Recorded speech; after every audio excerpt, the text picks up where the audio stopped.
타이타닉이 그립다. 별빛 같은 사랑이 바다에 물들어가고 일상이었던 미안함과 고마움도 풍랑 속에 녹아버리면 도망갈 수 없는 여기. 생애 최고의 탑승권은 나를 선택한 당신. 달빛 출렁이는 밤, 기대고 잠들어도 좋은 전부가 되어버린 영원을 바라보는 눈길. 감사의 기도로 정든 고향이 되었다. 타이타닉이 그립다. 오늘 말씀을 준비하면서 이 시를 택한 것은 그 100년 전에 여러분 타이타닉의 사건을 잘 알고 있을 겁니다. 아마 타이타닉이라는 영화도 다 보셨을 겁니다. 많은 사람들이 타이타닉 영화 하면은 그 뱃머리에서 뭐 젊은 청춘 남녀가 뭐 이렇게 하고 있는 모습 이거 많이 생각하실 텐데 그 모습도 참 아름답습니다. 그러나 저는 오늘 말씀을 준비하면서 여러분 그 타이타닉 영화 가운데 악단장으로 수고한 끝까지 그 침몰해가는 배를 지키면서 연주를 주도했던 악단장 하틀리를 여러분 아실 겁니다. 4주를 가까이 하게 하면 계속 잔잔하게 흘러가면서 배가 침몰해가는 가운데서 4주를 가까이 하려 하면 십자가신 같은 고생이나 그 아름다운 은혜의 연주가 찬양의 연주가 계속 쭉 올라갑니다. 악단장 하틀리는 침몰해가는 그 뱃속에서 자신의 삶을 자기가 살기 위해서 삶의 그쪽 한쪽을 선택한 것이 아니라 비록 자신은 죽을 수도 있겠지만 이 기울어가는 배 안에서 많은 사람들에게 끝까지 정말 하나님이 주시는 하늘의 그 평안과 그 기쁨을 소망을 안겨주고 싶었던 겁니다. 그래서 힘들고 어려운 길이지만 그쪽을 선택했습니다. 타이타닉호의 전기 기사, 그 배가 침몰하는 소식을 들었을 때 빨리 피하라고 대피하라고 하는 그런 방송이 명령이 떨어졌지만은 이 전기 기사는 끝까지 전기실을 지키면서 자신의 임무를 다했습니다. 타이타닉이 침몰하기까지 끝까지 어둠을 맞이하지 않고 환한 불빛 속에서 여러분 어두워져 보세요. 얼마나 더 공포심이 심하겠습니까? 끝까지 불빛을 밝힐 수 있었던 것은 바로 전기실을 끝까지 지킨 죽음을 무릅쓰고 자신의 삶을 포기하고 전기실을 지켰던 이 전기 기사의 아름다운 선택, 그 선택이 이 타이타닉을 더욱더 아름답게 한 겁니다. 그래서 저는 그 아름다운 남녀의 청춘의 사랑도 참 그립지만은 아름답지만은 끝까지 자신의 사명을 다했던 악단장 하틀리나 그 전기 기사, 자신의 삶을 포기하고 다른 사람들을 위해서 끝까지 이렇게 희생했던 희생의 선택, 그것이 정말 너무나 아름답고 그것이 그리워서 오늘 말씀을 준비하면서 타이타닉이 그립다라고 하는 시를 제가 여러분께 들려드렸습니다. 여러분 사도 바울에게는요 참 자랑할 만한 것들이 많았죠. 지난번에 말씀에 이어서 지금 드리는 말씀입니다. 여러분 지지난주 이어서 사도 바울은 나은 지 8일 만에 할례를 받은 사람이라고 했죠. 이스라엘의 족속이라고 했습니다. 베냐민 지파라고 했습니다. 히브리인 중에 히브리인이라고 했습니다. 아주 자부심이 대단한 사람입니다. 가말리엘 문화에서 배울 만큼 다 배운 사람입니다. 학식으로도 학력이 뛰어나고 뭐 정말 출중한 이런 자신의 모습을 간직하고 있었던 것이 사도 바울이에요. 어깨에 힘을 주고 다녀도 아주 뭐 당연한 사람입니다. 그럼에도 불구하고 사도 바울은 뭔가 일반 사람들이 볼 때 뭔가 이상할 정도로 이상한 아주 독특한 가치관을 가지고 있었습니다. 지금 제가 뭐 독특하다, 이상하다라고 하는 말씀을 드렸지만 일반 사람들, 하나님을 알지 못하는 사람들, 하나님을 아는 사람들 중에서도 사실은 뭐 그렇게 생각하는 사람들이 많이 있습니다. 어쨌든 사도 바울은 정말 독특한 가치관을 가지고 있었습니다. 그것이 뭐예요, 여러분? 자랑거리들을 모두 해로운 것으로 여겼다. 오늘 말씀은 배설물로, 그죠? 7절 말씀에서 무엇이든지 내게 유익하던 것을 내가 그리스도를 위하여 다 해로 여길 뿐더러 라고 말씀했죠. 지식, 명예, 돈, 힘, 지위, 권세, 그 어떤 것, 모든 것, 자랑할 만한 모든 것 다 해로운 것으로 여겼다. 여러분 우리들 같으면은 일반 사람들 같으면 그런 거 다 갖고 싶어서 안달이 나 있잖아요, 사실. 그쵸?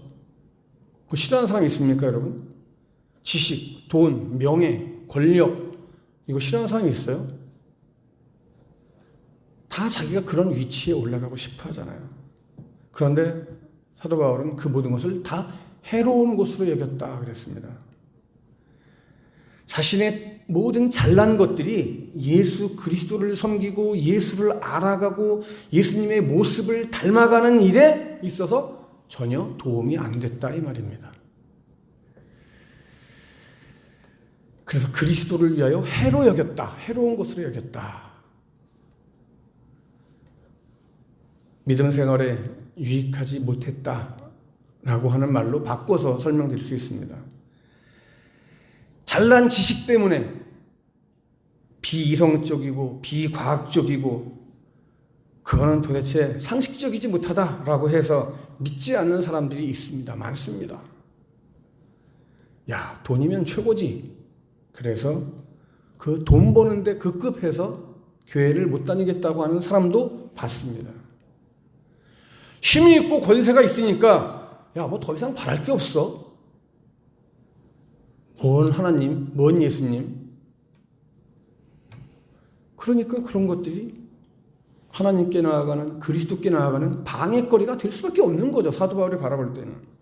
그러니까 사도 바울은 그 모든 것으로 다 자신의 부귀, 영화, 안위를 누릴 수 있었지만은 예수 그리스도를 만나고 보니까, 만나기 전에는 그런 것이 자랑거리였어요. 그것이 자부심이었어요. 그런데 예수 그리스도를 만나고 보니까 그것은 헛된 것이라고 하는 것을 깨닫게 된 거죠. 아무리 유익하고 즐거운 것이라고 할지라도 과거엔 그랬었는데 내가 예수를 만나고 보니까 그것이 별 볼 일이 없더라 이겁니다. 그래서 그리스도만을 얻기 위해서 과거에 자기가 그렇게 자랑거리로 생각했던 모든 것을 다 버린 거예요. 좀 쉬운 일은 아니죠, 여러분. 여러분, 사랑도 마찬가지예요. 우리 사랑하는 사람들 보면은 내가 사랑하는 사람을 위해서 내 모든 것을 다 희생할 수 있다라고 말을 합니다. 그런데요, 사랑하는 사람을 위해서 다 할 수 있다라고 말을 하면서 무엇이든지 내가 희생할 수 있다라고 말을 하면서 가만히 보면은 자신의 입장을 그냥 아주 강력하게 대변하는 모습을 보게 됩니다. 어떤 데서 내가 당신 사랑해서 그러는 거야. 내가 당신 사랑해서 그러는 거야. 내가 너를 사랑하기 때문에 그러는 거야 라고 하는데 사랑하기 때문에 뭘 어떻게 한다는 거예요? 사랑하기 때문에 내가 너한테 이런 얘기를 해주는 거야. 사랑하기 때문에 내가 너한테 이렇게 하라고 얘기하는 거야. 그건 아니죠, 여러분. 제가 알고 있는 사랑은 그건 아닙니다. 우리 하나님이 갖고 계시던 사랑은 그런 사랑이 아닙니다.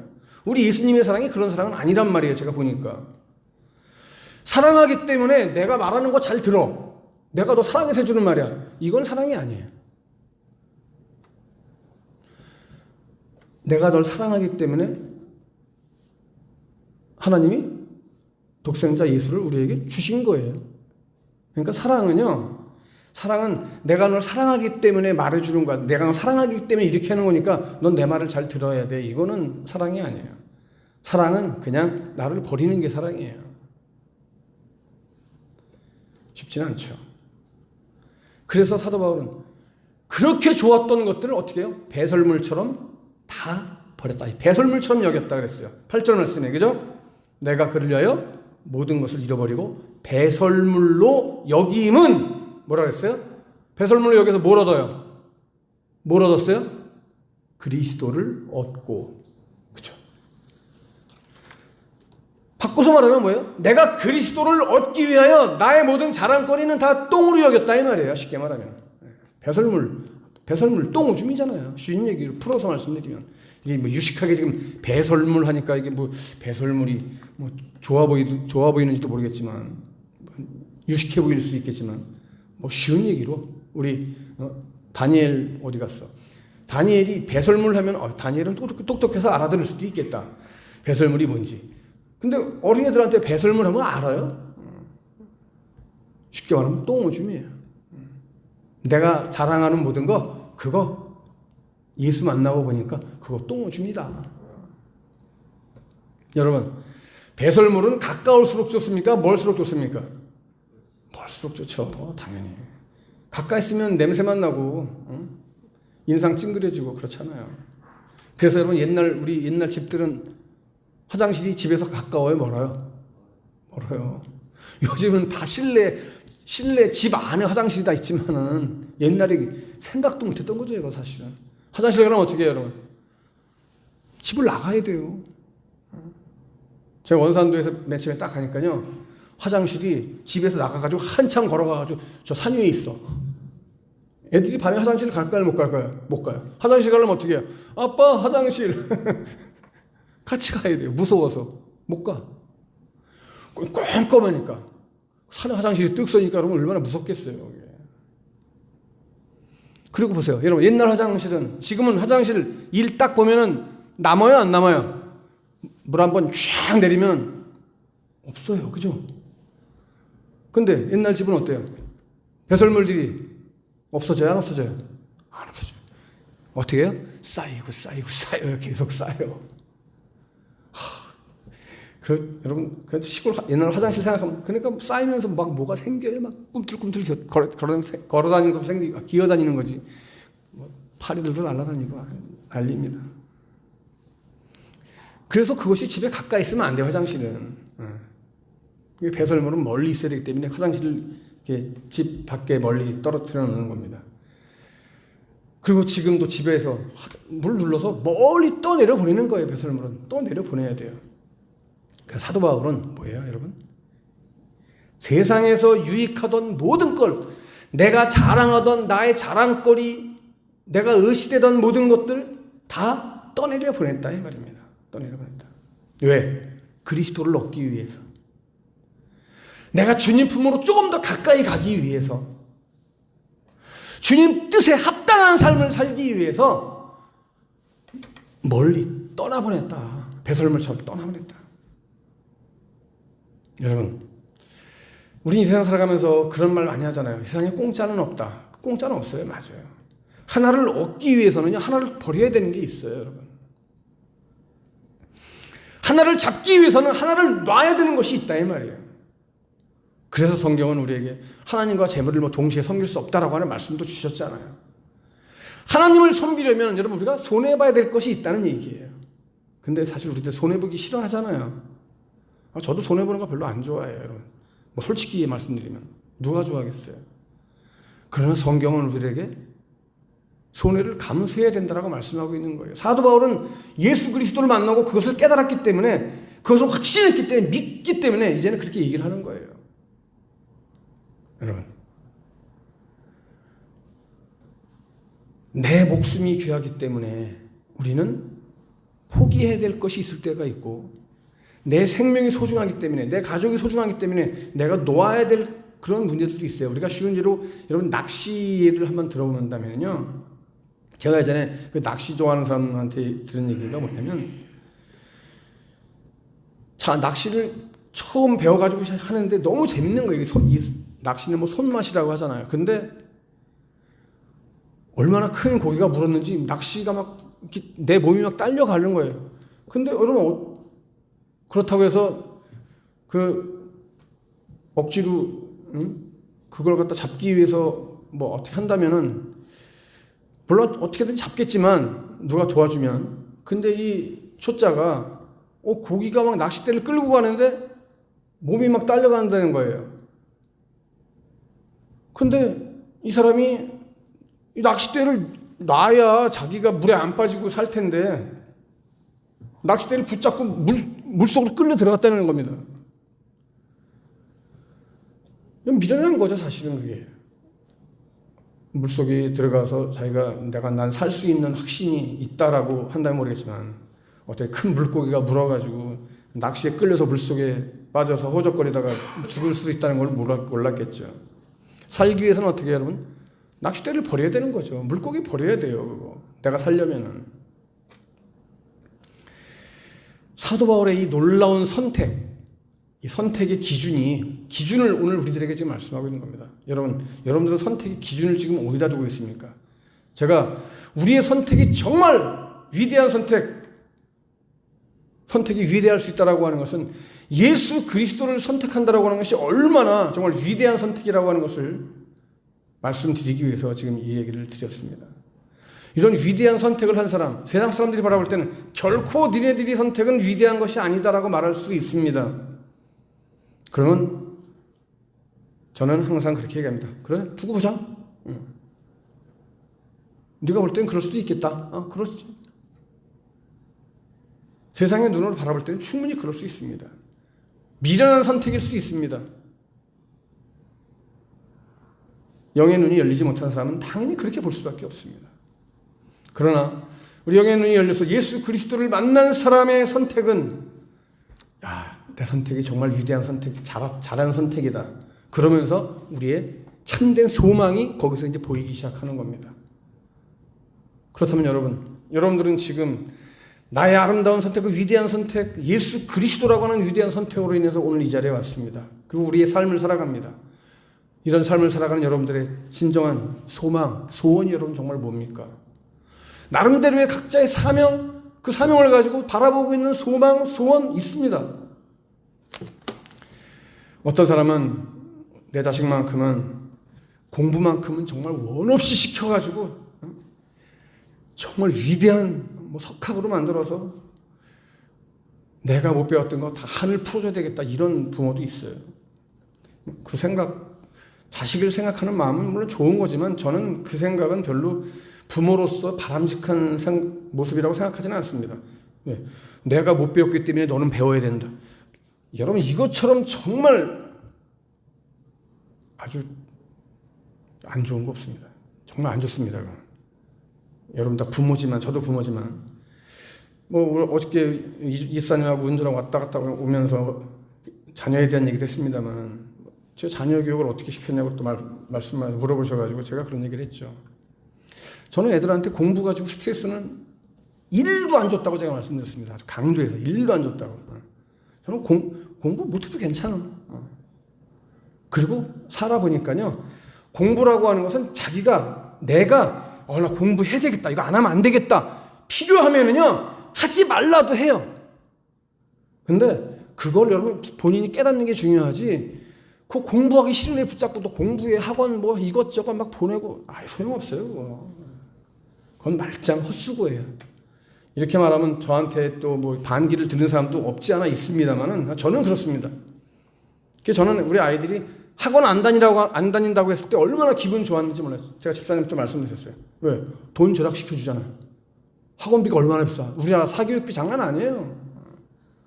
그래, 네가 참 가난한 목사 아빠를 잘 생각했구나. 그래, 고맙다.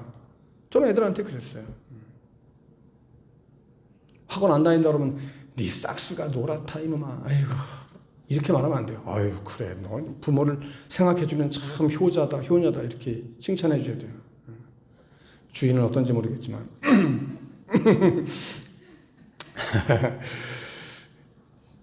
자, 여러분, 어떠한 소망, 어떠한 소원이든지 누구나, 부모든 자식이든 어린이든 노인이든 누구나가 다 어떤 소망을 가지고 있습니다.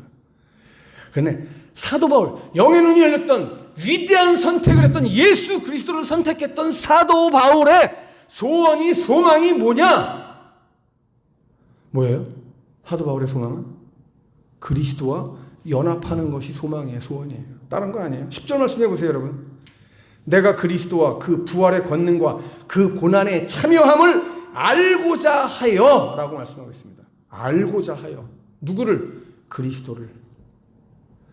내가 그리스도를 알고자, 더 많이 알고자, 난 예수 그리스도와 연합하는 것이 내 소망이다, 내 꿈이다, 내 일평생의 소원이다. 연합한다, 뭡니까? 너와 내가 하나가 되는 게 연합이에요.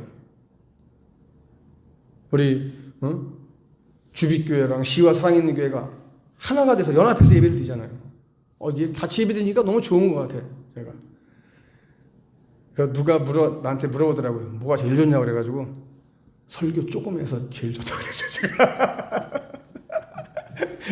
설교 나눠서 하니까 설교 처음 하니까 제일 좋다. 어떤 목사님들은 막 설교하고 싶어 죽겠어가지고 막 안달이 난 목사님들도 있긴 하지만, 지금 전 목회사역 어쨌든지 제가 첫 단독 목회를 1993년도에 딱 시작했는데 벌써 30년이 넘었죠. 그러니까 뭐 수천 편의 설교를 했지 않겠습니까? 수천 편, 수만 편 한 것 같아요. 아무튼 설교하는 게 싫다는 소리가 아니라요. 사실 목사들이 한 편의 그 말씀을 묵상하고 설교를 만들기 위해서 참 얼마나 많이 피땀을 흘리고 고민을 하는지 모릅니다. 근데 어쨌든 나는 이제 설교를 그렇게 많이 안 해도 괜찮겠다라는 생각을 해요. 너무 많이 해서. 그래서 지금 유 목사님이랑 설교를 이렇게 반씩 나눠서 하는데 얼마나 좋은지 모르겠어요.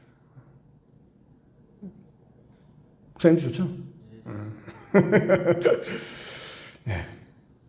하나가 되는 거, 연합하는 거. 사도 바울의 소망은 그거였어요. 그리고 거기 더 한 걸음 더 나아갔어요. 사도 바울의 소망이 뭐예요, 여러분? 그리스도의 죽음까지 내가 본받고 싶다. 이게 사도 바울의 소망이에요. 자, 10절 마지막에 보세요. 그의 죽으심을 본받아 라고 말씀하고 있죠. 그리스도께서 십자가에서 죽으심같이 나도 그렇게 죽고 싶다. 바울의 소망은 뭐예요? 예?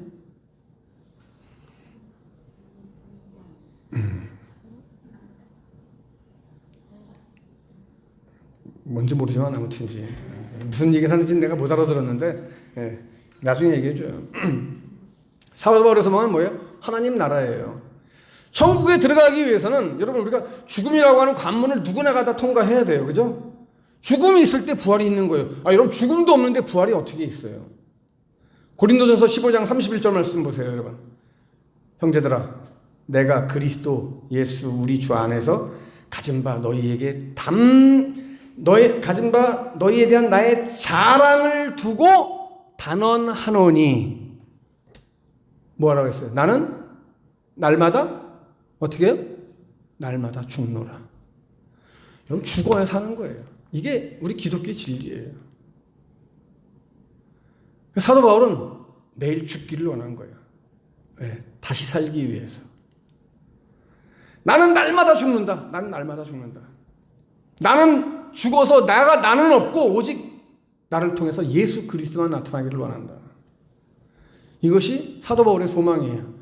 나는 죽고 나의 죽음을 통해서 예수 그리스도만이 나타났으면 좋겠다. 여러분 죄에 대해서 날마다 죽고 나를 죽이고 내 욕망을 누르고 내 자아를 죽이고 오직 예수 그리스도만을 나타내려고 하는 이 마음, 이것이 사도 바울의 소망이에요. 여러분 나는 그래서 오늘 말씀 앞에서 이렇게 고백하고 싶습니다. 주님, 내가 죽어서 주님이 살고 내가 죽을 때 주님의 은혜가 살아나고 내가 죽을 때 하나님의 능력이 나타나기를 원합니다. 주님, 이런 체험의 삶이 나에게 있게 하옵소서. 오직 하나님의 영광, 예수 그리스도의 그 모습만이 내 삶을 통해 나타날 수 있게 되기를 간절히 축복합니다. 마지막 소망이 뭐예요, 여러분? 사도 바울의 마지막 소망. 그래서 부활을 소망하고 있는 거예요, 마지막. 이 선택의 위대한 선택의 뒤에 참된 아름다운 소망, 최고 궁극적인 그 소망이 뭐예요? 부활. 11절 말씀. 어떻게 해서든지 죽은 자 가운데서 부활에 이르려 하노니. 그죠? 부활에 이르려 하노니. 여러분 사도 바울은 이 부활에 대해서 강한 기대와 열망을 지금 가지고 있어요. 어떻게 해서든지 나는 부활의 영광에 참여하겠다. 부활에 대한 소망을 갖고 살아가는 사람은요, 그렇지 않은 사람과 하루하루 살아가는 모습 자체가 달라요. 여러분 보니까. 사도 바울은 이 부활을 소망하고 하나님 나라를 소망하고 하나님 나라를 갈망하며 그랬기에 뭐라고 고백할 수 있어요? 나는 매일매일 죽는다. 그래서 성화의 삶을 살아가는 거죠. 그리스도를 닮아가는 삶, 그리스도의 마음을 배워가는 삶, 하루하루 그리스도의 진리를 따라서 전진해가는 삶. 한번 따라합시다. 닮고 배우고 전진하는 삶. 이것이 바로 오늘 우리의 정말 아름다운 소망이 되어야 됩니다. 누구를 닮아요? 예수 그리스도를 닮고 배우고 그 안에서 전진하는 삶, 성숙해가는 삶. 사랑하는 여러분, 우리들의 궁극적인 소망은 어디에 있어요? 여러분, 천국에 있잖아요. 근데 그 천국을 바라보면서 살아간다라고 하는 그냥 뭐 맹목적으로 그래? 뭐 천국 죽으면 가겠지? 그게 아니라 사도 바울과 같이 오늘 나의 삶 속 가운데에서, 오늘 나의 삶 속에서 예수 그리스도만이 내 대신 나타나고 그 예수 그리스도를 닮기를 원하고 배우기를 원하고 그 안에서 내가 한 살 한 층 더 자라날 수 있기를 소망하면서 이 한 주간도 여러분 믿음 안에서 오늘 말씀 안에서 사도 바울의 이 선택과 소망 가운데에서 우리도 이 시대의 작은 사도 바울 다 될 수 있기를 주님의 이름으로 간절히 축복합니다.